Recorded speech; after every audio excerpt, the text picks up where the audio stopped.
She threw her wedding ring at my face like I just spit in hers. It hit the bridge of my nose, bounced off my cheek, and landed on the hardwood with a hollow, metallic clink.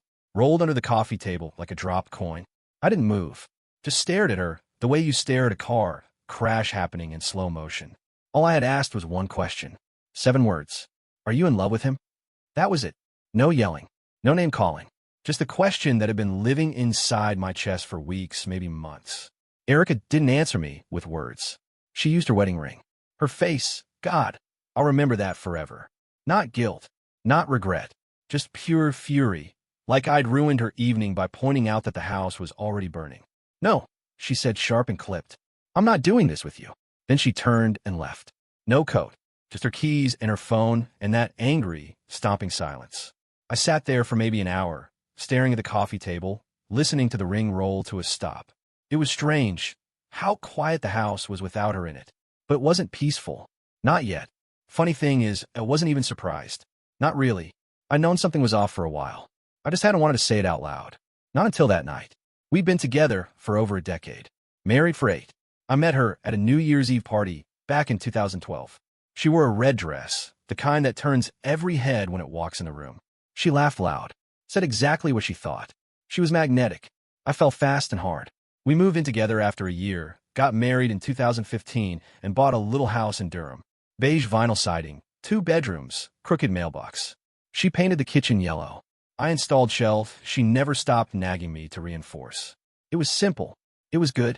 It felt like ours. Until little by little it didn't. I don't know exactly when it started to crack, but I noticed the distance growing. First it was her phone, suddenly glued to her hand, face down at dinner. Then the gym. She'd hated exercise for years, but suddenly she was obsessed with cardio and Pilates classes I'd never heard of. Late nights at the office became routine. New passwords on everything. She got slippery with her words, dodgy with her timelines. But I kept giving her the benefit of the doubt because that's what love is, right? Or maybe it's just denial dressed up in devotion. Anyway, I gave her room. I asked the gentle questions. You doing okay? You seem a little off lately. She always said the same thing. Work was stressful. She was tired. She just needed a little space. I swallowed every excuse like medicine I hoped would start working eventually. Until that night, when I asked if she loved him. I didn't even know his name yet. Just a feeling in my gut, in my bones. The kind of certainty you don't need proof for. She didn't say yes. She didn't say no. She threw a ring in my face. And somehow, that was louder than any confession. She stayed out that night. Didn't call. Didn't text. I didn't reach out either. Something in me went quiet. A switch flipped. Maybe it was shock. Or maybe it was just the peace that comes when you finally stop pretending. She came back the next morning like nothing happened. Made coffee.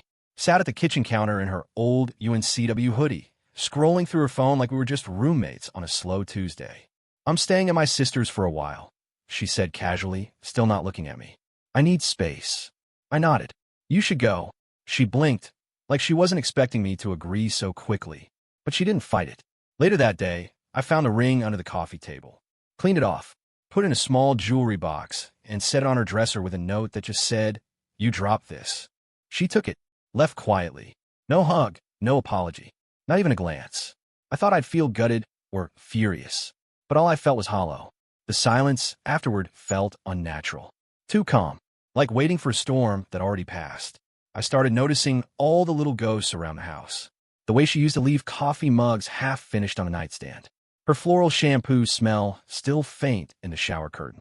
The sticky note on the fridge that said by eggs in her handwriting. I should have cried, or raged, or broken something. Instead, I called a lawyer.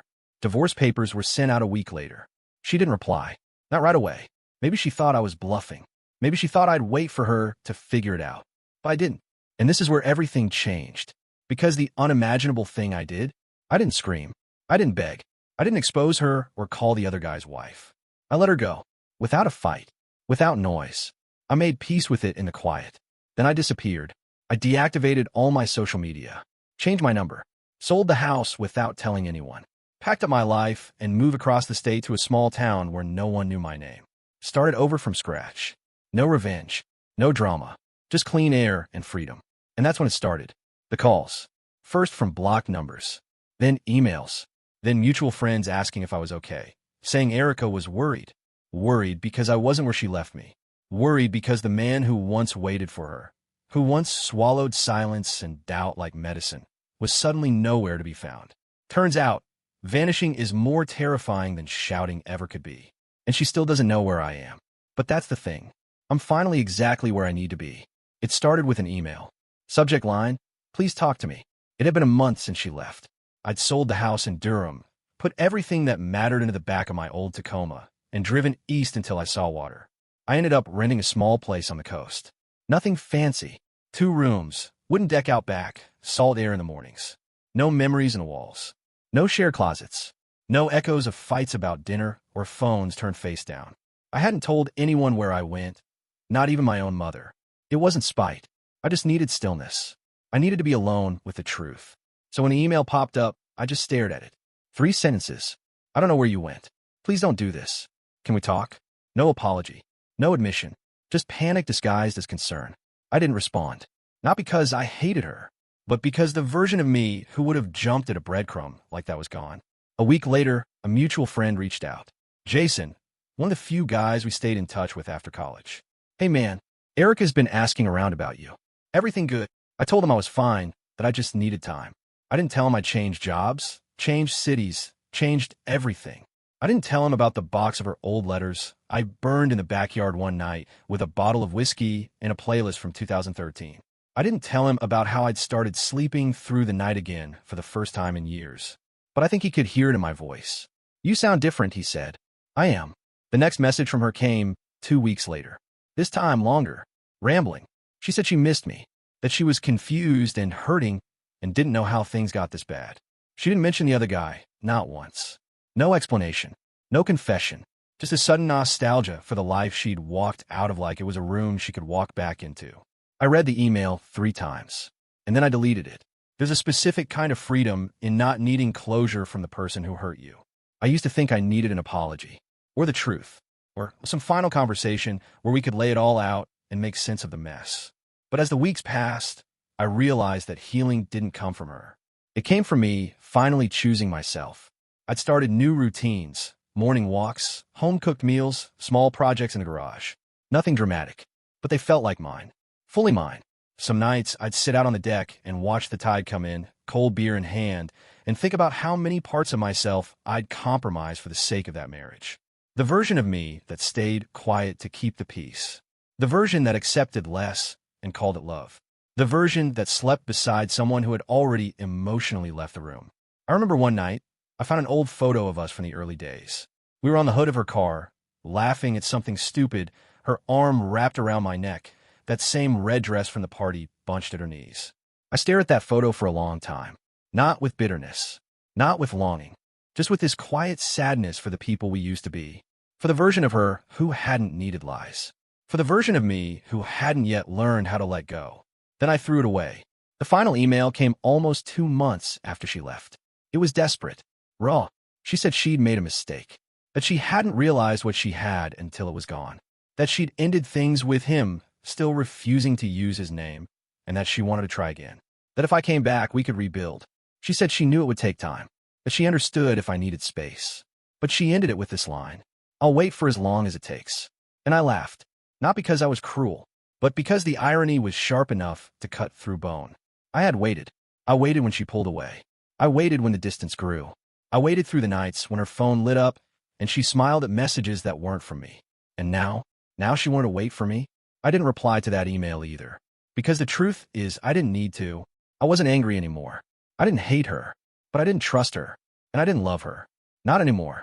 What I had now was peace, and the kind of clarity that only comes after you've walked through fire and come out without a single thing left to burn. One evening, about 3 months after I'd left, I was sitting at a local bar near the water. Quiet place.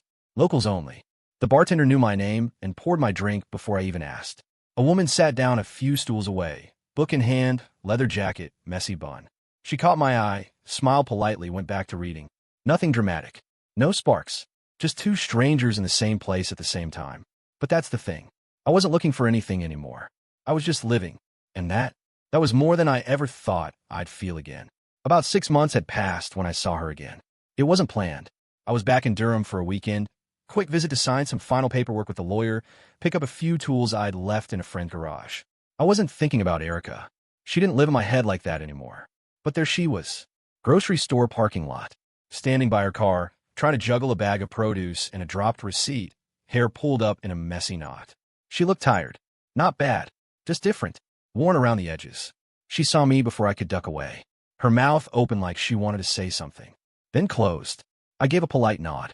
Kept walking. Wait, she said, catching up, breath catching like she just run a mile. Can we talk? I turned, met her eyes. They looked the same, hazel with flecks of green, but somehow smaller. I didn't want to be cruel. I wasn't angry, but I also wasn't curious. That was new. So I shrugged. What is there to talk about? She looked at the pavement. I wanted to say I'm sorry.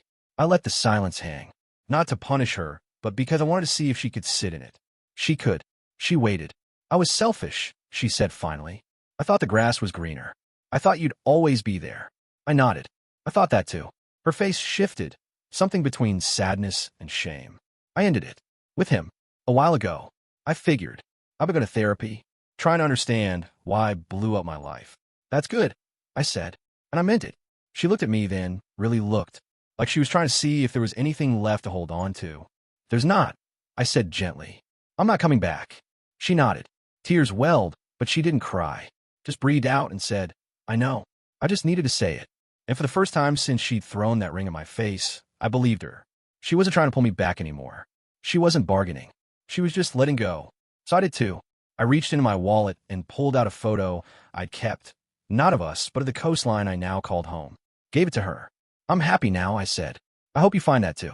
Then I got in my truck and left. A year later, I barely think about her. Not because I've erased everything, but because what we had is no longer a wound. It's a scar. Faded. Familiar. No longer tender to the touch. I still live on the coast. The woman from a bar? Her name's Leah. We're not rushing anything, but we laugh a lot. She's kind in a way that doesn't make me question myself. And more importantly, I'm kind to myself now. I no longer apologize for my boundaries. I no longer ignore my instincts. I no longer stay silent to keep someone else comfortable. There's this old tree near the dunes behind my house, bent sideways from years of wind. Not broken, just shaped by what it survived. I look at it sometimes and think that's me. Not untouched. Not perfect, but still standing. Still growing. Erica tried to come back, but I had already done the unimaginable. I let her go, and in doing that, I found something she never could give me. Peace.